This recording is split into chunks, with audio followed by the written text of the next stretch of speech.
Russell Simmons is on set with us now, and he's been doing a ton of work in local communities to teach kids to turn away from violence, especially against the police. How did you get started in this, Russell? Well, the Rush Card, which is my financial service company, has been funding these anti-violence programs around the country. I've been a personal supporter of a group called the Peacekeepers that operates in 20 cities, but Rush Card is now putting money into 5 major cities, Chicago and Baltimore being 2 of them.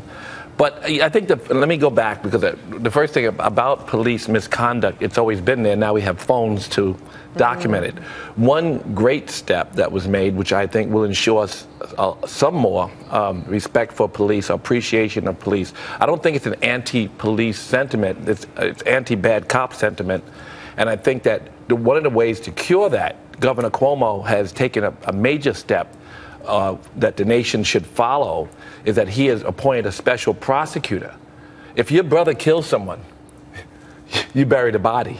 So the DAs, local DAs, should not be responsible for indicting policemen in cases of misconduct. That's just obvious. And in New York City and New York State, now we have a special prosecutor. You know, I was very critical of Mayor earlier this month because he was not publicly in support of this change.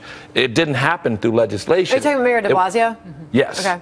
But Governor Cuomo issued an executive order to put a special prosecutor in place. And that's something that we should do around this country. We should have an accountability system. We don't live in police states. And if it's not a police state, then the police should not be in charge of policing themselves. But I think it's important. And that's a great statement. I'm a big supporter of the police. Right. I was going to say it's important that you pointed out that this is not anti-cop. This is the idea cop. that they say it's anti-cop is rude. It's anti-bad cop, and it's just to have an accountability system that makes us all comfortable. Sensitivity training, GoPros, you know, these kind of things are important, but also accountability.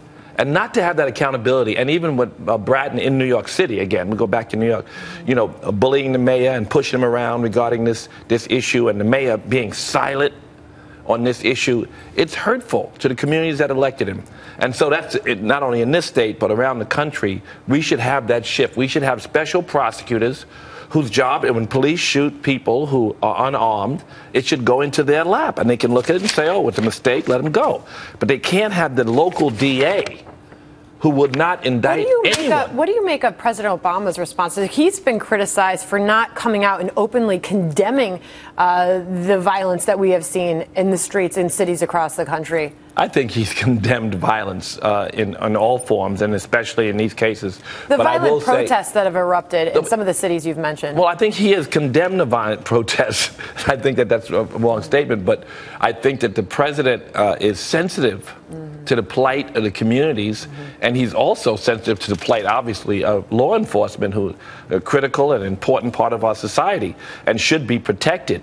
But there had to be some kind of system put in place where accountability is key, and that's what we have not had. And so Governor Cuomo made a great statement in making that executive order, and I think other governors across this country, from a federal standpoint, they can also make a change that will empower police, protect the citizens. So 6 Keep the Peace grant recipients have been chosen this year. You mentioned some of the cities, but New Orleans, Chicago, Baltimore, Cincinnati, Los Angeles, and New York. There's a few that need to be vetted a little more. We've done all of those cities before. There's a couple of new programs that we want to add that need to be vetted. But it's something that we think it's necessary. The violence in the communities, I mean, all goes back again, why I occupied. I mean, the prison industrial complex is the root of, if there's a cultural issue in the black community, it has to do with locking up innocent, diseased drug users and then putting them